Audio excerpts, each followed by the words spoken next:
Test, test, test, test, test, test, test. Oh shit, I'm wearing pants. But I'm not going to take them off. It's not going to happen.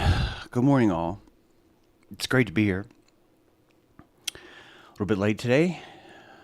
Not going to lie. Just woke up.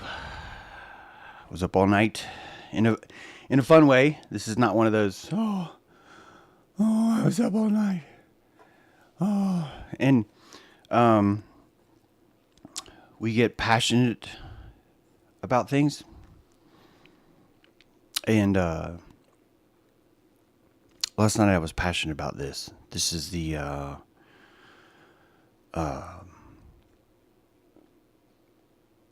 it's a spindle mount. I was trying to make that more exciting, but to me it's like really exciting that this is a spindle mount. This one should break. Yeah. And so the way that you design things is crucial. Now this has a 15% infill. No, 10%. This is a 10% infill. Which means most of it's hollow. See? Most of it's hollow. But you print 10% infill. And then when you're happy with your design, you print it thicker, right? It takes a lot longer. But you thicken it up. You give it some molasses. Now molasses is slow as fuck. And a lot of things are slow around here. One of which is, am I muted? I don't think I am. Good morning, all. Welcome to Friday.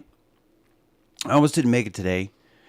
Yeah, I'm definitely a sleepyhead. I almost did not make it today. Excuse me. In fact, maybe I shouldn't have made it today. I don't know. I have been converting my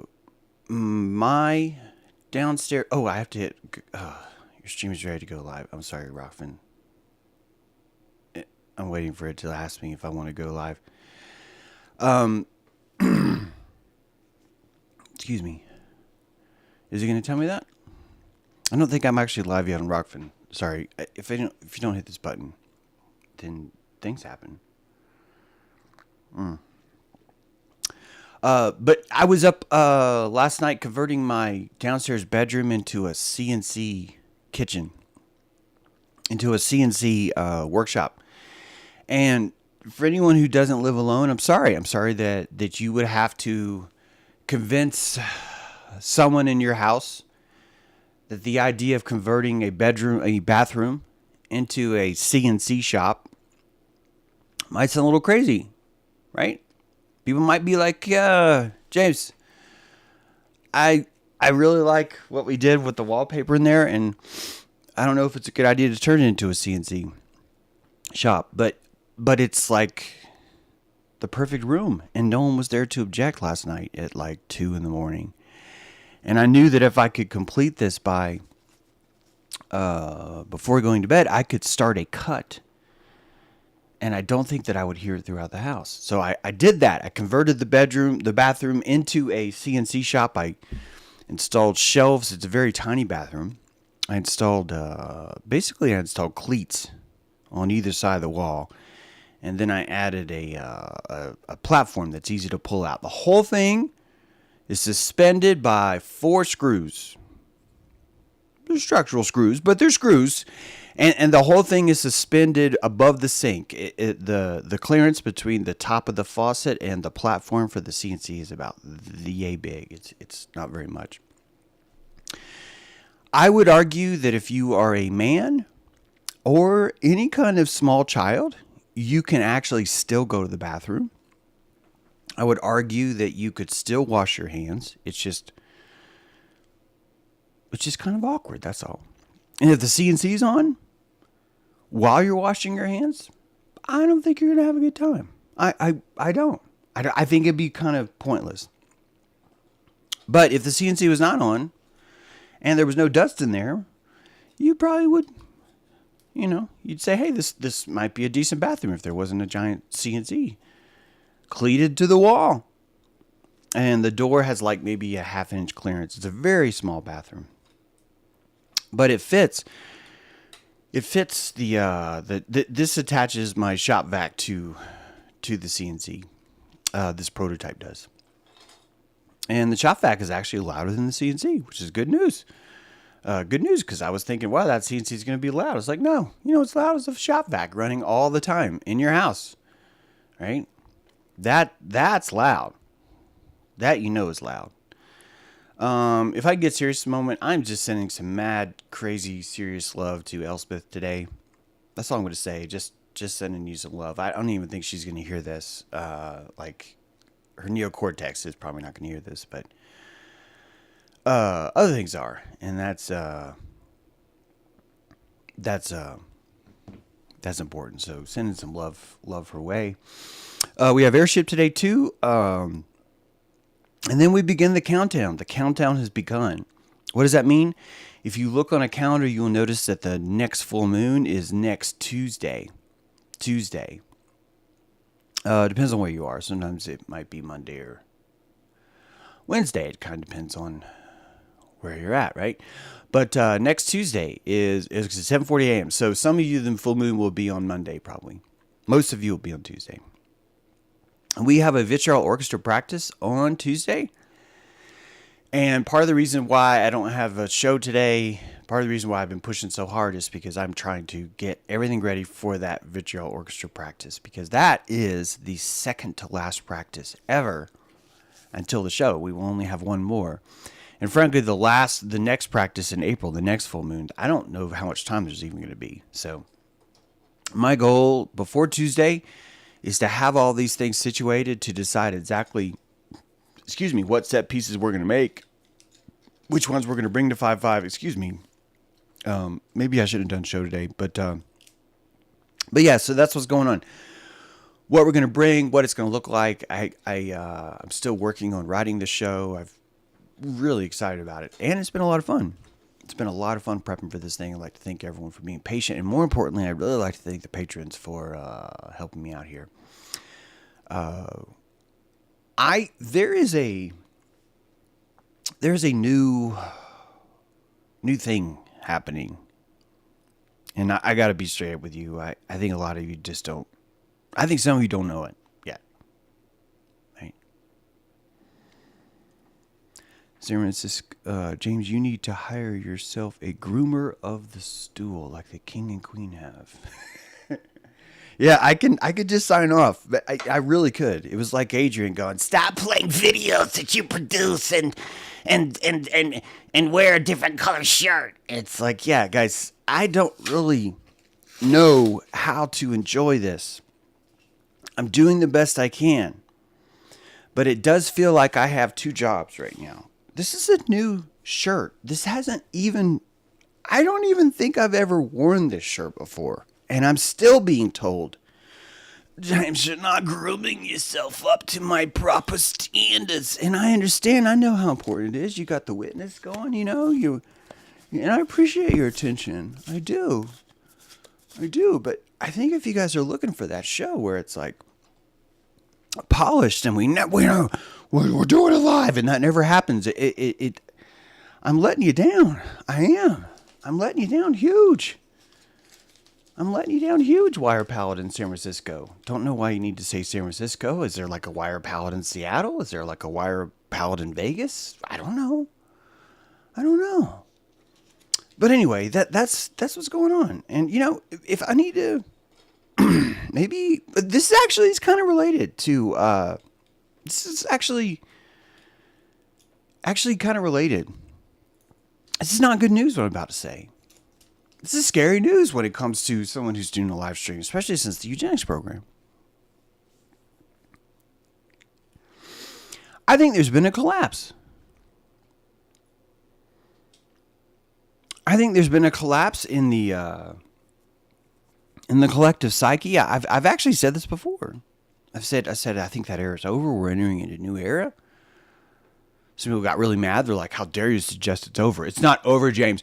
People are still dying every day. And I'm like, dude, people were dying before you said it started. Okay? You didn't say a fucking word before. You didn't say a fucking word.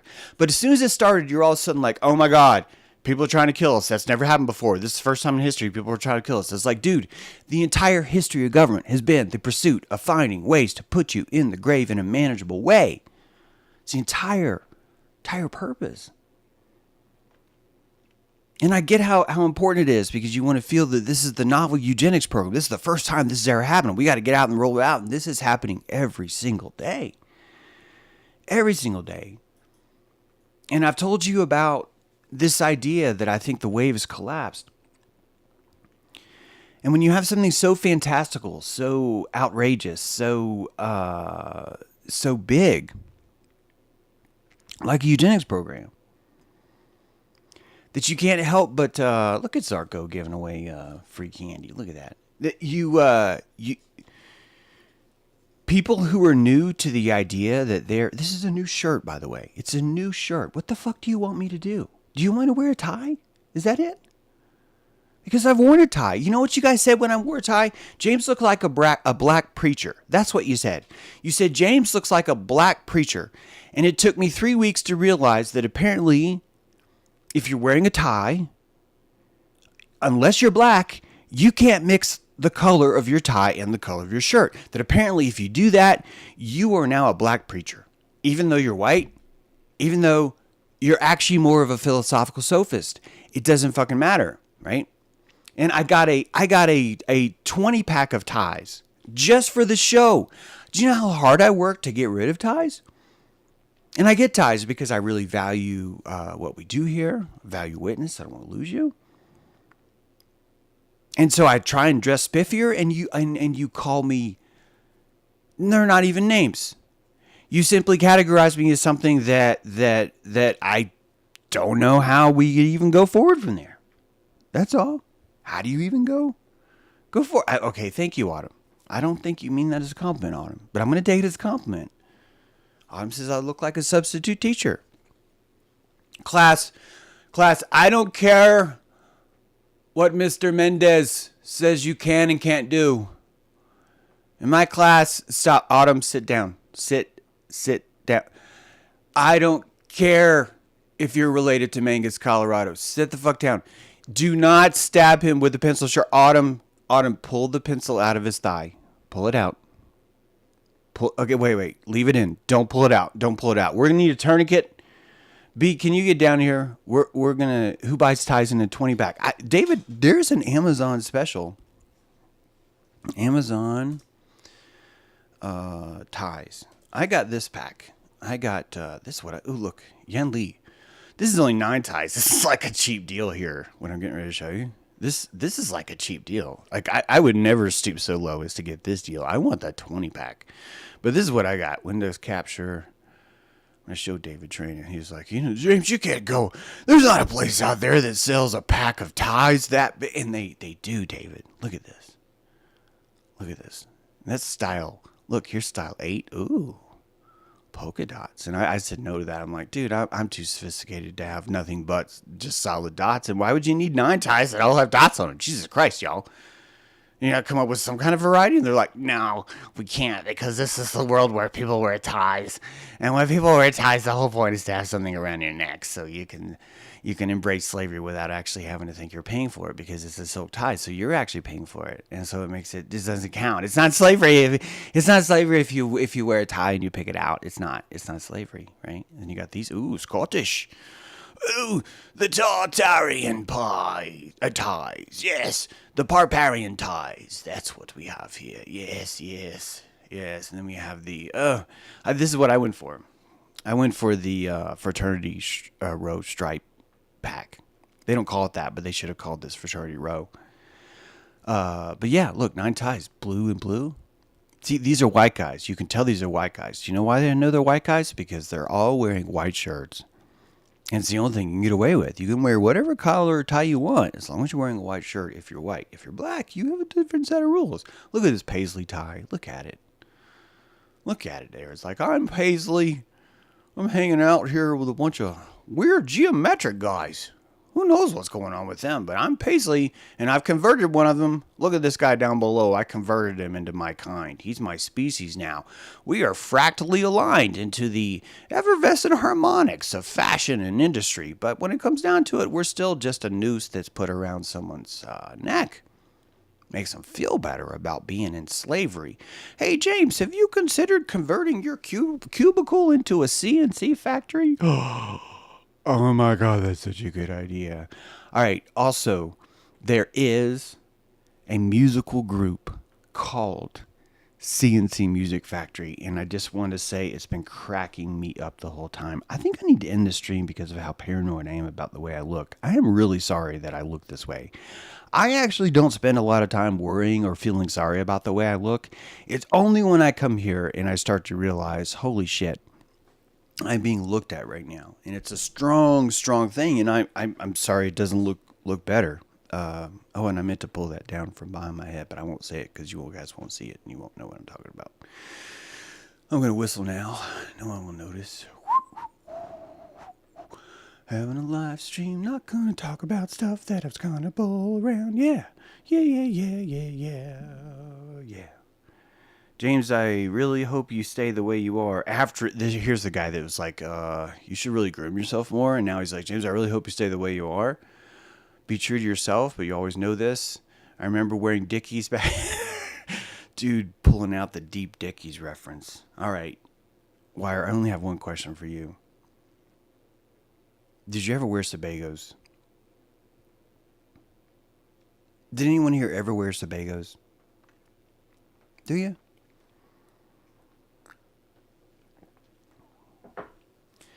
That was my first foray into fashion, was Sebagos.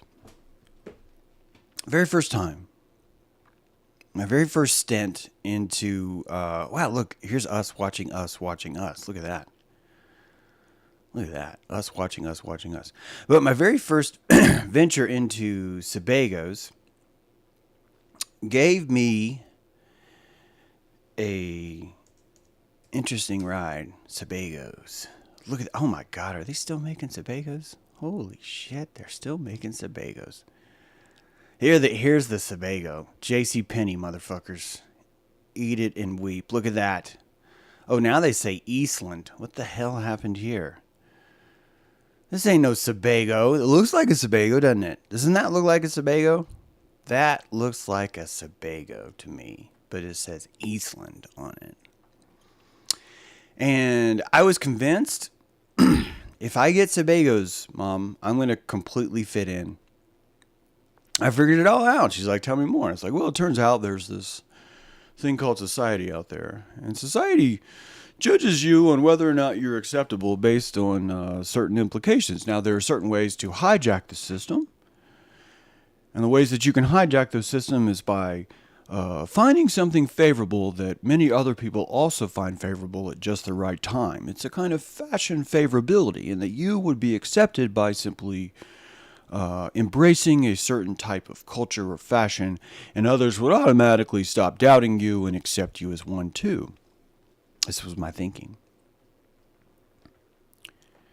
So I went and got the Sebagos. I didn't get them. My mom got them. Brought home Sebagos. And we had EYC, so it worked out. Episcopal Youth Group. Youth Group. Oh my God, I've been calling it EYC the whole time, but it's EYG. Episcopal Youth Group. Wonder why I called it EYC. Anyway, we had Episcopal Church, which, as you know, is like a sort of like a half Catholic latte, no caffeine, and that was the first time I wore the Sebagos. I broke them out. And as soon as I opened the box, I was immediately disappointed because they did not look like what they looked like when I saw them on other people's feet. When you saw these on other people's feet, they had a certain flair and style with the way they were worn in, right? They had panache. And I didn't know at the time that fashion is not actually the object. You buy that object and it's brand new and you bring it home and it's actually not very fashionable. It actually is anti-fashionable. It's only until you've worn it a while and you've broken it in and you look comfortable in that brand that I think the magic actually starts to work. And I swear to you, this is how all the fashion works. Now, some of you might want to reduce fashion, which I used to do for most of my life. But I've really had no choice but to profoundly disagree and realize that's actually not how it works at all. That actually fashion is more important than anything. And I would argue to you guys that I think the reason why people go to war is because of fashion. I believe that it is in fashion to hate Ukraine. I mean, to love Ukraine, whatever. I think it's fashion to go to war for certain things, even though we're wrong. Doesn't matter. It's fashion. Sebagos aren't practical. The one thing I remember about Sebagos is how easily the sole separated from the shoe. Didn't matter. None of those things mattered. And it was really one of my biggest dives into the world of energy. I didn't know it at the time. I didn't know it at the time because I was still living in a physical world where the objects themselves, I thought, had some incarnate power. I was literally convinced that the Sebago factory had like taken a small elf and like squeezed it like a glue stick and rubbed its taint juice on every Sebago in the leather, and that the magic of the Keebler elf, the cobbler elf, right, rubbing off into the shoes was somehow transmitted. And if you bought these shoes, you had eagle elf taint smeared into the leather of your shoes, and you would therefore don their magical power. It was the time in my life when I was convinced that magic had to come from anywhere in the world except for me. And it was a time in the world where everything was physicality based. In Dungeons and Dragons, everything was a magical item. That sword's +3. And I never questioned, well, but Dungeon Master, shouldn't the wielder be the +3? Like, shouldn't it be the character himself has a +3 with any sword? Well, yeah, that's strength and agility and dexterity, James. Actually, it's already built in. It's like, well, why are we going around talking about how special this sword is? Why are we on a campaign to go find a special sword? Why don't we do a campaign where each of us practice our swordsmanship? All right, let's do. And this is why people would invite me to D&D, because I have these crazy ideas. It's like, hey, why don't we spend the day making our characters better? Let's find a way to enrich our characters. I would like my character to learn French, but I want him to have a humanistic approach to it where he really learns the indigenous nature of the culture itself, right? I want an immersive experience for him, and your dungeon master doesn't speak French. And how could he? Dude is wearing Sebagos. Worked really hard to get those. Really, really hard.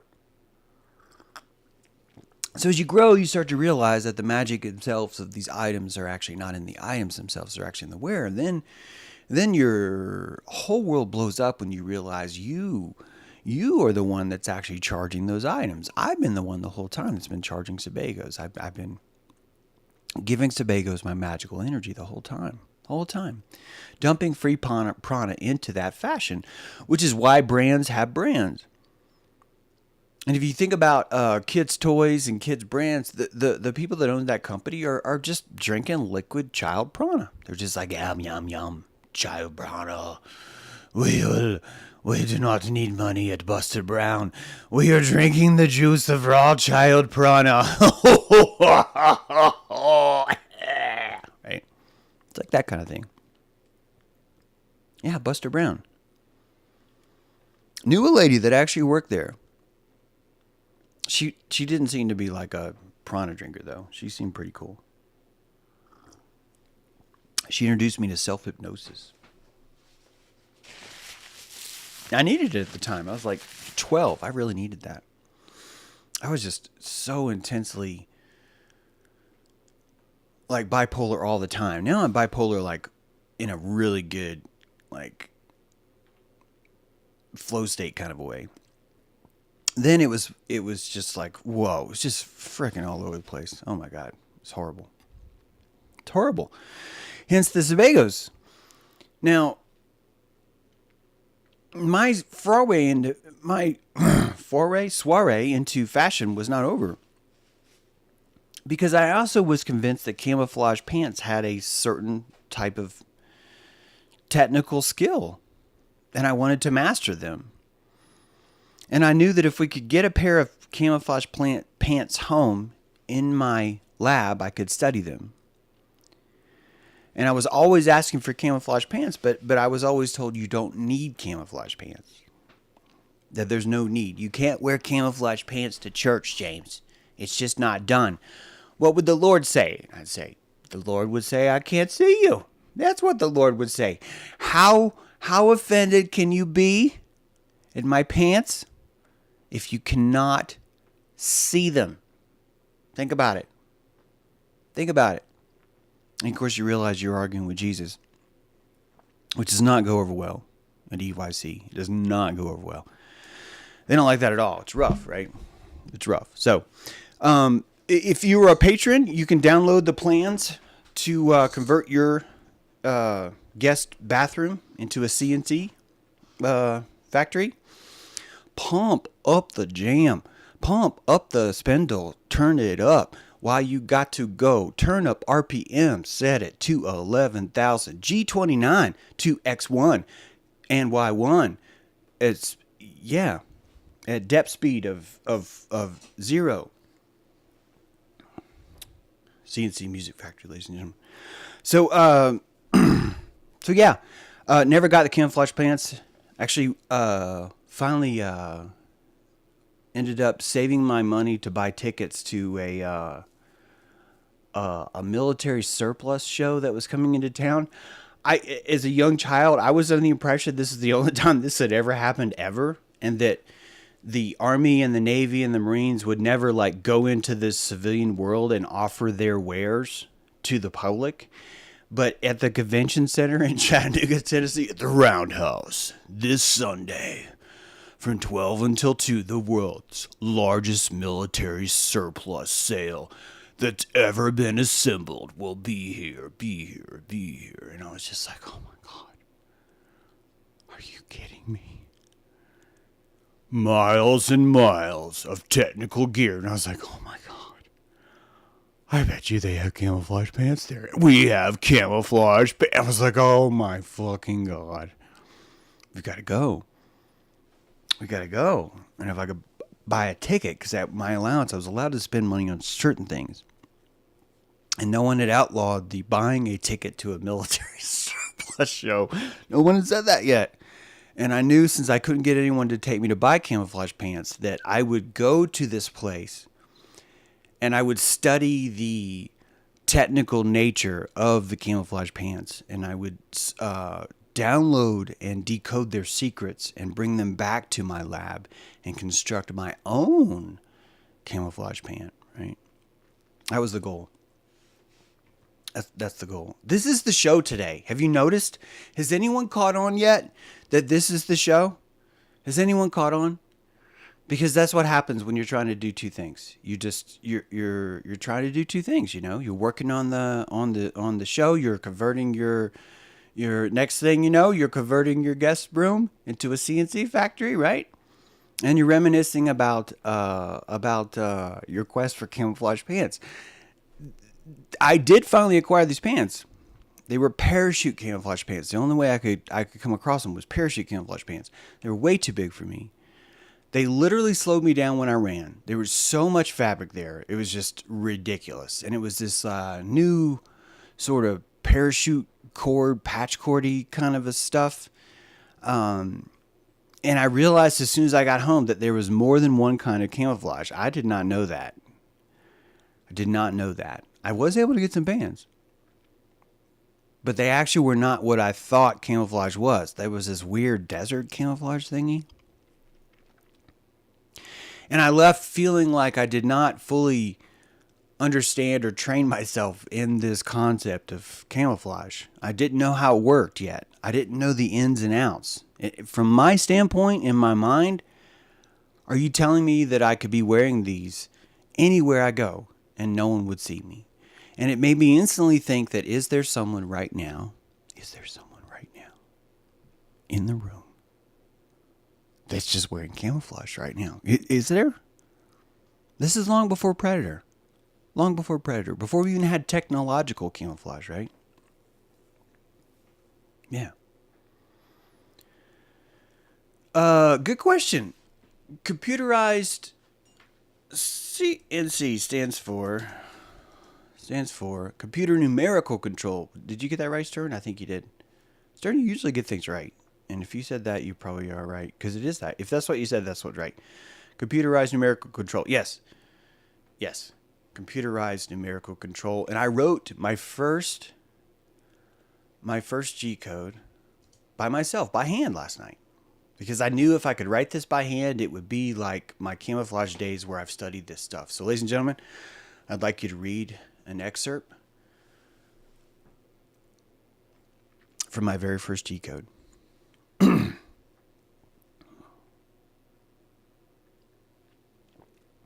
M28, G21, G90, M82, M107, T0, M140, S60.0, M104, S210.02, M190, S60, M109, S210, T0, G28, G1, F3000, Z1. You see what I did there with the F3000? You're like, James, did you just turn your spindle on at 3,000 RPMs? It's like, you're damn right I did. But check out what I'm going to do with it, because I'm not going to leave it at 3,000 RPMs. You kidding? G1, X negative 150, Y0, Z0.4. Look at that. I just set the home on all three coordinates at the same time in one G command and one G code. G92, E0, G3, XO, Y130. Thank you for the super chat as I'm reading my G code. That means a lot, Cog. It really does. And just when you thought that you were happy with F3000, what do? I send 3 G92s in a row with a space after the first one. G92 space E0, return.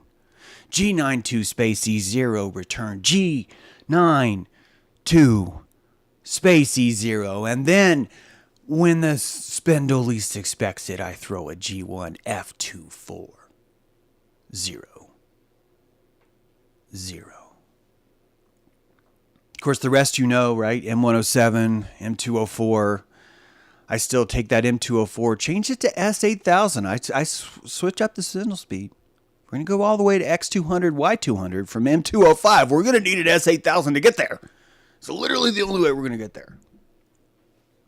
Right? One of the more dramatic chapters of my book. Thank you. Thank you very much.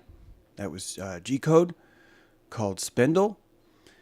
It's called Spindle Case Bend G code. Whoops. Where'd it go? I just closed the window. All right. Well, that's all right. Yeah. So there you go. That's how you say a spindle. Don't forget. Set your fill support. Don't let the people you love have 10%. Give them 40%. Fill your voids with 40%. Fill them. Do it. James, do you publish any code on GitHub? No. And it's a good idea. Most of the... you think it's funny how many people wear plastic? You know what's really funny, Nas, is how many people eat plastic. Guys, I don't know if you realize this, but most of PLA, most of what you print, not all of it, but most of what you print is... we call it plastic, but it's... It is plastic. You're okay to call it that. But you know what it's made out of? Cornstarch. And what's fascinating is there are insects that will build a house and eat from the same material. And that material is what comes out of their butt. So they poop what they will eat and build a house out of. And American diet is full of cornstarch. And the exact same substance I am loading into my 3D printer on a spool. This goes back to the eugenics program. I never told you what happened. It goes back to the eugenics program, though, when you think it's the first time this ever happens. Oh, my God. This isn't the first time it's happened. This happens every day.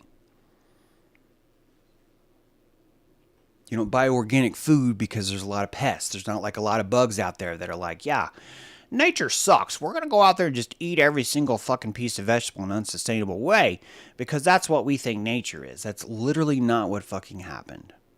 It didn't happen that way. You know what happened? Is a mafia got so professionally good at being a mafia that we decided to call them government.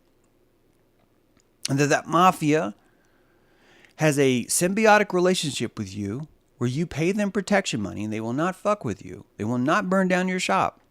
But you have to say thank you for your service when you see the mafia come, and you always have to give them money.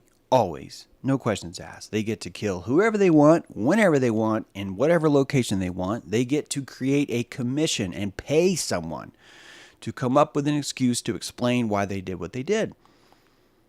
Literally called a commission report, where they commission it. They will literally create an entire industry called politics. James, stop saying literally. Oh, you're really bothering me when you're saying literally all the time. I'm going to put a comment. James has said literally again, and I don't like it. And that these same people that you have to pretend and say thank you for your service and that you love them and all this other stuff, these same people are actively trying to come up with the laziest way to get you to kill yourself. And it works. It works. And this mafia said, hey, let's put up a giant guillotine in the center of town and say safe and effective.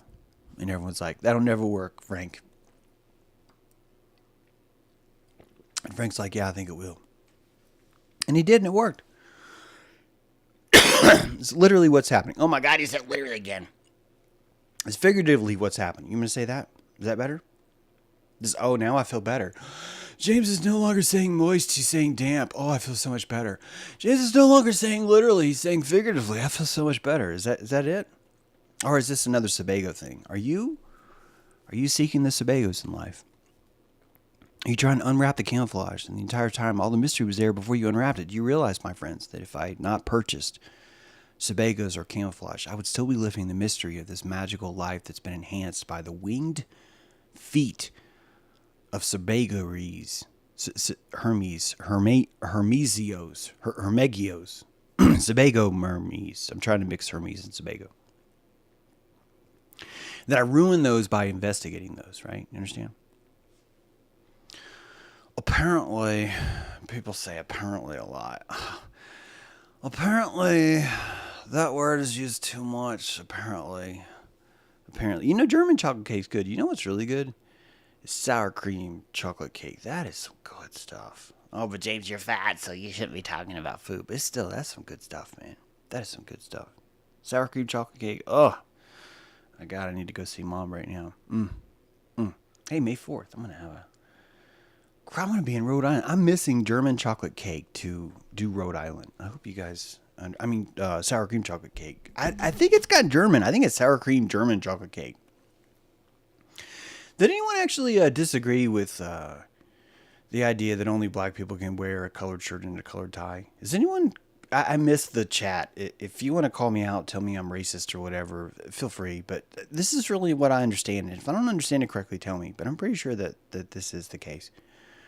And I've gone back and I've seen those streams every now and then. Like I'll accidentally see something else and I'll be like, oh, here's that stream, and I'm looking like, wow, you look like what that guy told you like. That's interesting, James.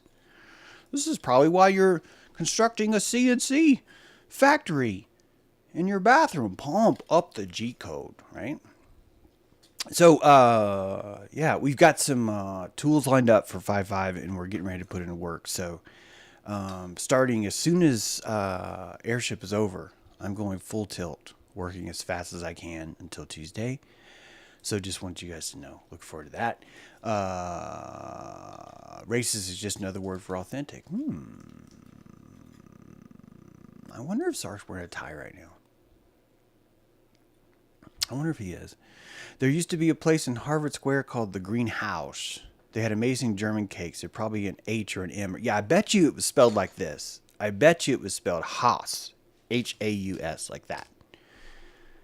I bet you that's how it was spelled. And I actually, when I bought this place, it was called Cliff House.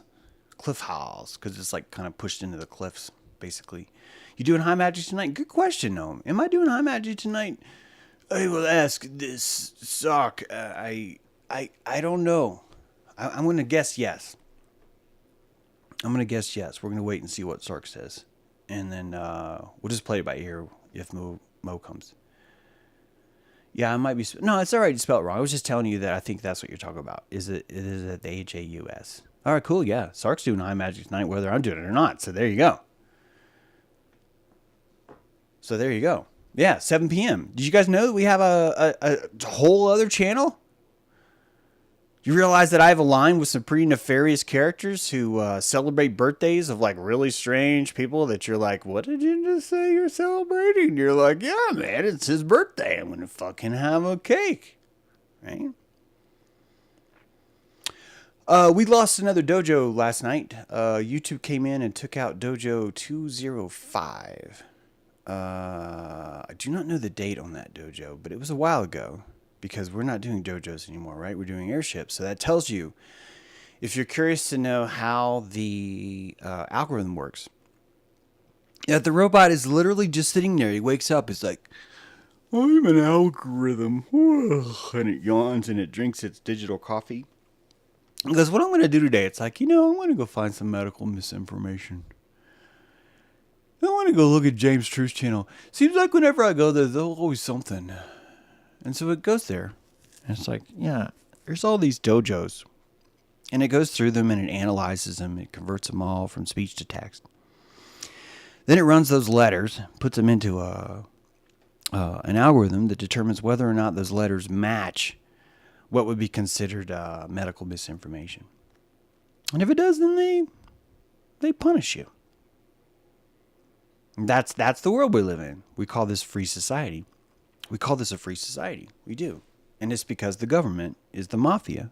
And the mafia is wandering around going, you will say thank you for your service, and we will break your kneecaps. And your son, he's going to have to lose the end of his penis to survive.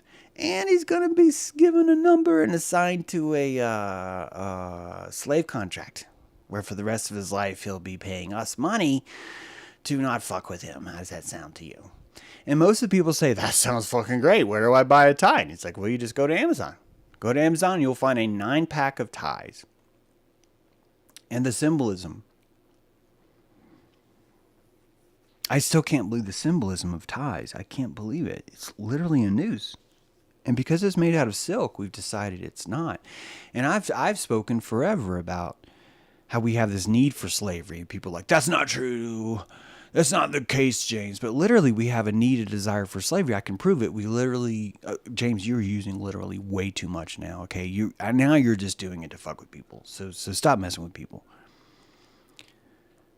But we wanted slavery so bad that we actually picked one of us and said, hey, you're going to be the son of God and you're going to be the only one. None of us are ever going to be able to compare to you. And if anyone even tries, we're going to punish them. They're going to burn in hell because there's only one son of God and it's you. Oh, and we're going to fucking put you on a stake and watch you slowly die and asphyxiate. How's that sound? And you know what Jesus said? Jesus said, you guys probably need a government run by a eugenics dude. Because look at the way you treat each other. Look at the way you treat me. I'm actually a nice guy. Literally, you call me the son of God. You're wandering around saying I'm like a really nice lit guy. And what do? You put me on a fucking cross. So is it really a surprise that government is this way? I ask you, is it? Is it? Is it? Is it? Right?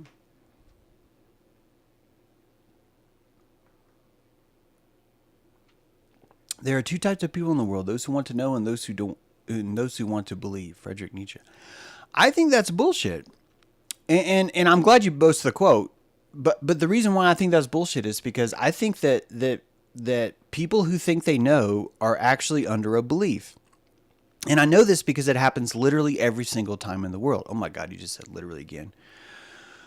Can we get a cat of 9 tails mailed to P.O. Box 403, Banner Elk, North Carolina 28604? I will literally beat myself if for saying literally I use the word in my explanation of the flagellation I'd be doing by using the word. But there you go. But yeah, this idea that oh, there's two kinds of people, those who know things and those who believe things. No, you believe that you know something. I don't understand how people cannot see that's really the only case. What magical thing is it that you think happens when you're in a state where I know that's true versus where you're in a state of I believe that I know that's true? What is the magical litmus thing that you know that distinguishes those two things from you? Because the answer is zip. It's zilch. You don't know. You are convinced that you know. And you're convinced that anyone else who believes something different is wrong. So you've decided in your mind that your belief is called knowing and everyone else's belief is called being wrong. And I want you to know that that is retarded. Nietzsche, if he said that, is a fucking retard for saying that. One of the most retarded things I've ever heard. Belief is not the enemy of knowing. Belief is petrified. Knowing is petrified belief. You hold on to a belief long enough, it petrifies, it solidifies, it hardens, it calcifies. And the next thing you know, you're walking around insisting that you know shit. And you don't know anything. You simply believed it harder than anyone else around you and no one stopped you for a while. And you woke up and said, I know this now. And you don't know it. And if you have an open mind, which is important, you will discover that, hey, the things you thought you knew, I thought I understood the technology camouflage pants. Turned out I was way the fuck wrong. I had a belief, but I thought I knew, but I didn't. And after, guess what? After I learned about camouflage pants, do I now know? No. I have a different belief about camouflage pants. I still don't know. Knowing is when you call the lazy farm and say, hello, lazy farm. I am lazy as fuck. I would like to start calling some of my beliefs knowledge so I never have to think about them again. And the belief farm says, well, you don't fucking love this show and this show and this show and this truther and this program because that's all they talk about. It's how everyone else has belief, but we, only us have this knowing. And it's wrong. You're wrong. You know how I know you're wrong? Because I'm wrong too. I don't know. I believe. I believe. I work as hard as I can to stop believing things. I've found that if I'm not paying attention, I randomly just start picking up beliefs. Like a fidget spinner. And it's like, what are you doing? It's like, I think we went to the moon. I think Lance Armstrong. This is a fidget spinner. And you're like, oh my God, that guy knows so much. He doesn't know. He has a fidget spinner. That's all. It's distracting me from the exercise of trying to parse out the world. And it's giving me this state of, I don't have to parse anything. I know things now. I know things. And you don't know. You don't know. You do not know. You will never know. I got 3 fidget spinners. Hey, I know the GCode to write a fidget spinner. F300, bitches. Set that RPM. Do it. Do it. Fidget spinner with 6 fingers. I don't know. That's a tricky one. Insanity in individuals is something rare, but in groups, parties, nations, it is the rule. Yeah, there you go. That's better. A little bit better Nietzsche, I guess.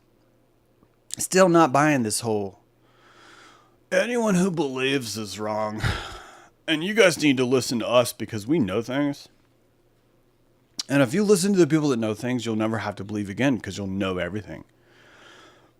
Let's get back to this point because it's going to be a sad one for some of you. It's actually a happy one for me. The mafia rolled out the guillotines. A lot of us fell for it. And then they did something they always do. They wait 15 minutes. That the eugenics program takes 2 steps forward and wait 15 minutes. So they did. They waited. And that waiting 15 minutes is what kills us every time.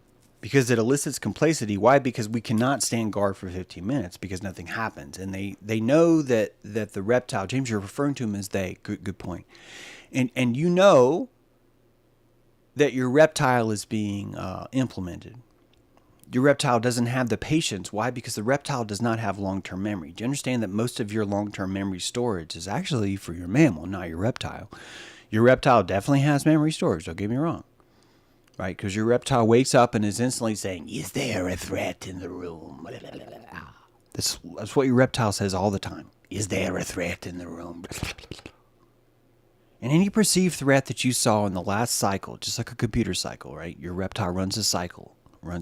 Depending on how fast his processor is, he comes back to the very beginning of the processor and he says the same thing over and over again from the time you're born to the time you die. He says, "Is there a predator in the room?" That's what he says. And if a predator's in the room, all the predator in the room has to do is nothing. It's all he has to do. Why? Because the reptile will run 3 cycles of, "Is there a predator in the room?" And he sees something he hadn't seen before. And he's like, "That's different." And the reptile calls things that are different predators. His brain rewires the circuit to what is different. And what does he determine what is different? The last 3 frames. What was the last 3 frames? So the last frame when I said, "Is there a reptile in the room?" I looked over here and there wasn't one. But then this time when I said, "Is there a reptile in the room?" I saw something. And now the reptile is fully alive. He's fully dilated. He's storing all the information he can about that, but he only has so much.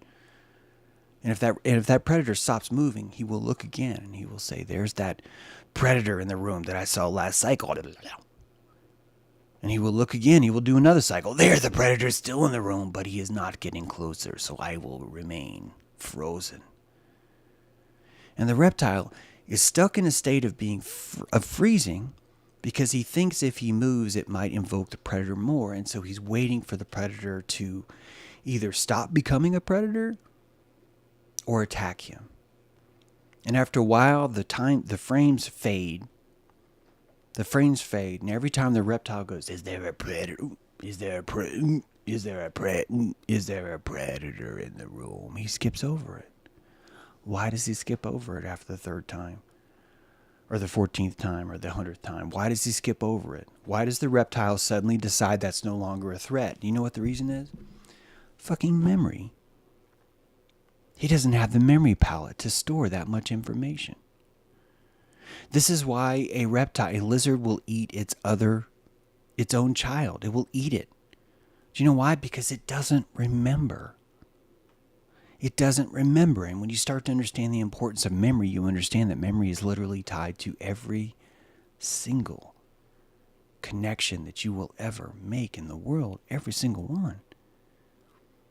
That there's a dimension that comes with memory that the reptile has no access to. It's a simple membrane. And we talk about how powerful the reptile is because it is. Hey, I haven't said literally in at least 4 paragraphs. Can someone please put that in the comment? Because if we're going to be shit talking me for saying literally, I would like for us to reward me for not saying the word literally, even though right now I realize I just said literally 3 times. After a while, the reptile has no choice because those memories fade into the background. And so now what used to be a predator, what he thought was a predator, is standing literally a foot away from him. It used to be 10 feet away. And what did that predator do? He waited 15 minutes, then he took 2 steps forward, and he waited 15 minutes, and he took 2 steps forward, and he waited 15 minutes, and he took 2 steps forward. And this has been happening for thousands of years, and the lizard thinks he's so clever. And he hasn't noticed a thing. He hasn't noticed a thing yet.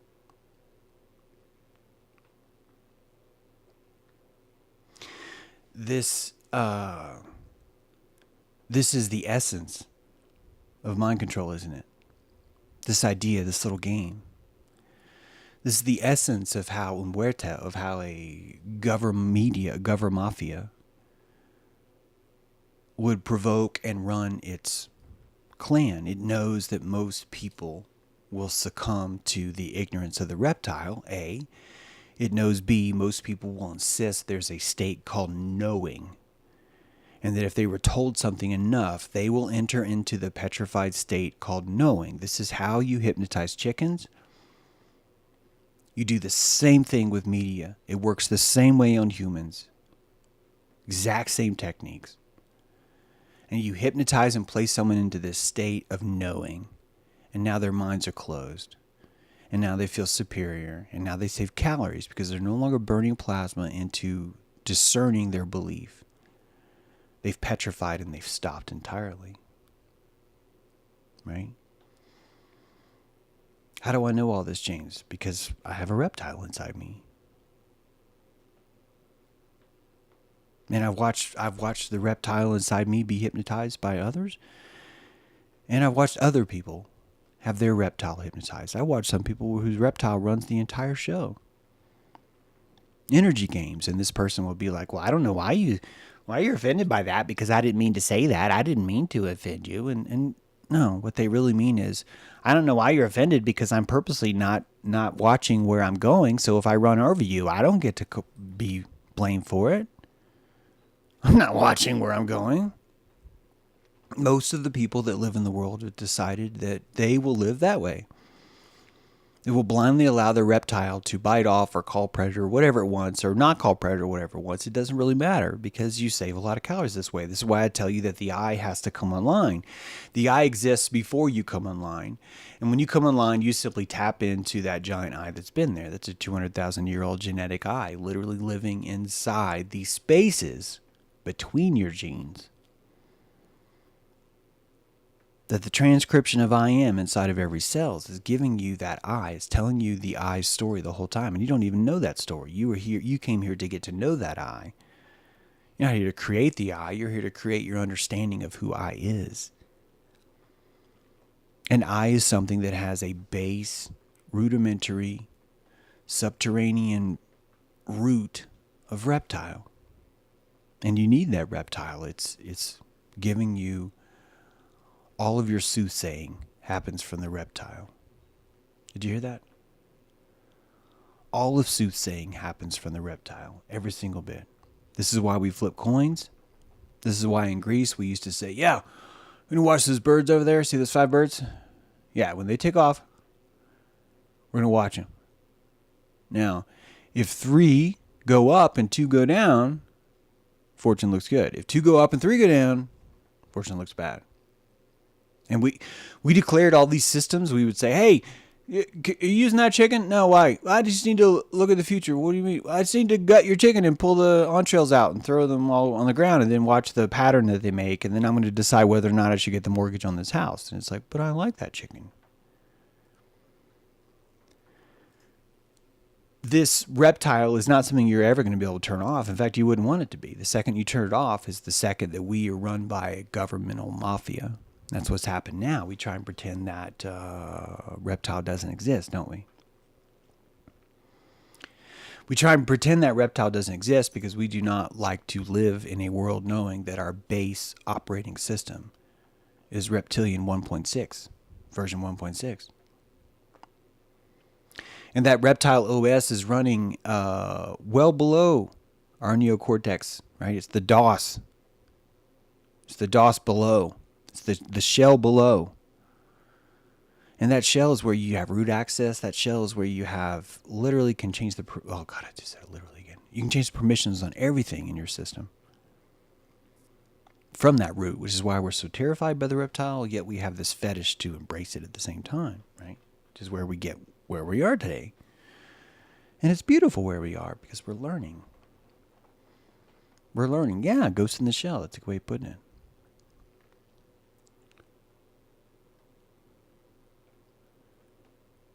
Spell check really missed the camouflage. Yeah, camouflage is like the hardest word to spell. Holy shit, that word is hard. Yes, the reptile is your intuition. Apoptic. Yes. Yes, it is.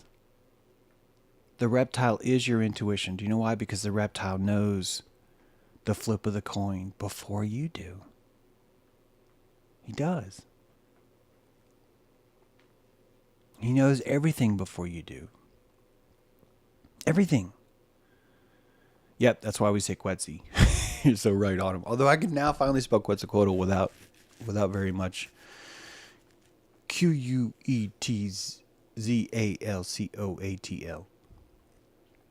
But I could not do that with camouflage. I could not do that with camouflage. It would take me longer. I'd be like, camouflage, Flage, and it's never right. It's the same thing with separated.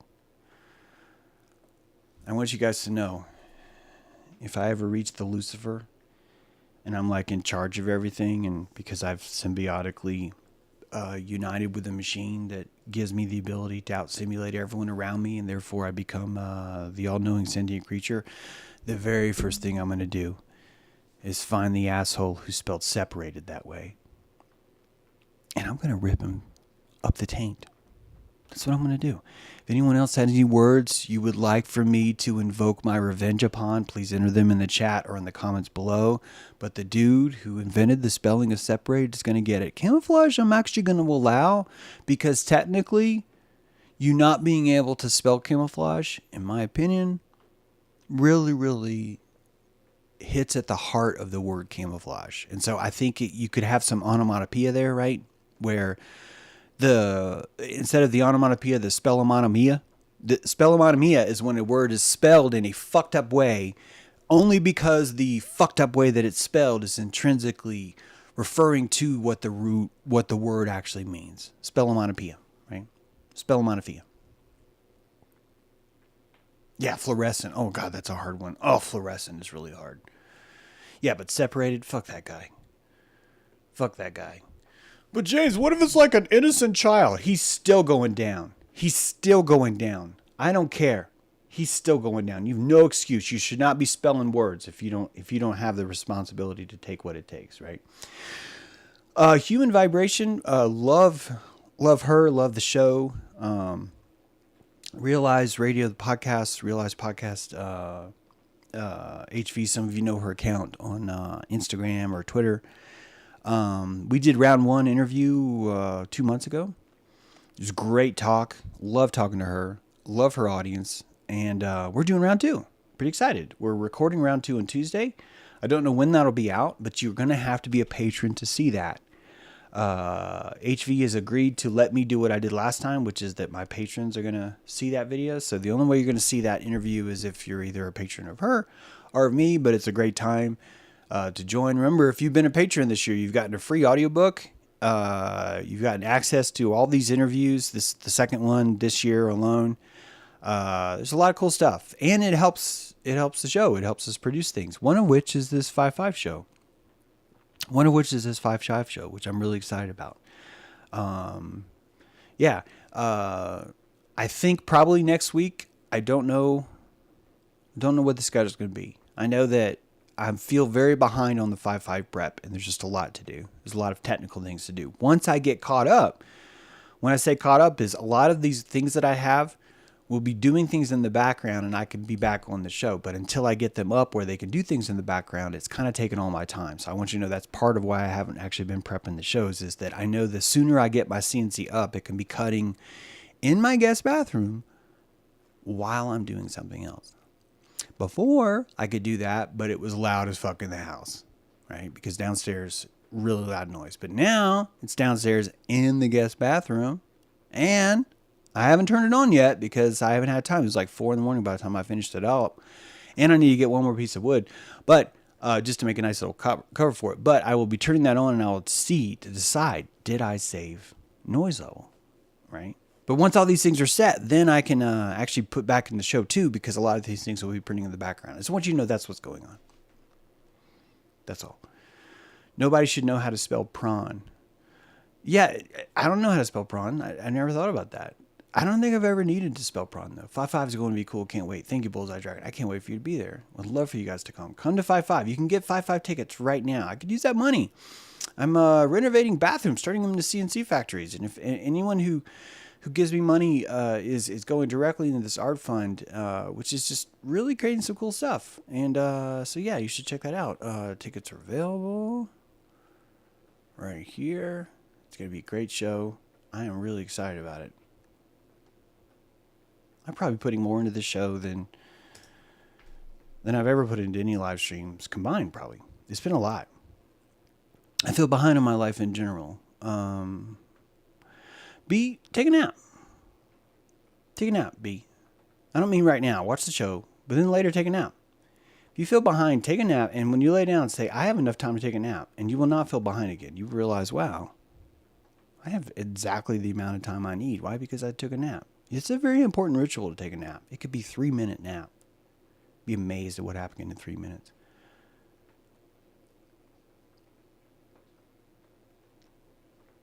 All right, guys, I'm going to sign off. Thank you so much. Will there be anyone my age at 5'5"? How old are you, Draconian? I bet you there will be. I bet you there will be. Bill, that's just bullshit, man. Try harder, dude. Come up with something else. That's lame. You don't get to say, well, no, you get to, there's, money is fungible. Look up fungible, Bill. Fungible. Look it up. Kernel is also a hard word to spell. This is great, guys. You're right. All these are good hard words to spell. All right. Thank you much for being here. Appreciate it. Hope to see you tonight. Hope to see you today on Airship. Special love to Elspeth. Hope everything's okay. And we'll see you guys next time. Thank you for being here. Have a wonderful day. Camouflage Pants. Camouflage. Sebago. Bacon.